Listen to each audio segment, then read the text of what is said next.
Я хочу, чтобы на бирже труда были рабочие места со средней зарплатой не 500 рублей, а 1500 рублей.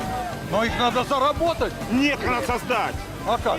Их надо создать. А вот так, Нет, это не наш пришел вопрос. и 1500 Это ваш вопрос. рублей? Да, это ваш вопрос. Так их надо заработать. Согласны? Нет, нет, Как? нет. У нас есть власть, которая у власти 26 лет. Сверх цинизма со стороны его. Он задает вопрос, а чего взяли, что выборы несправедливые. Ну, о чем говорить? Если он думает, что выборы все справедливые, и все здесь собираются идиоты в стране, блин.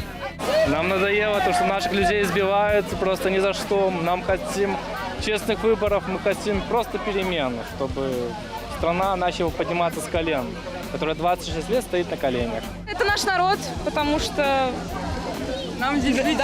Да, нам жить в этой стране. Мы хотим, чтобы наша страна была свободной от фальсификаций, от лжи, от искажения реальности, которая постоянно исходит от действующего президента.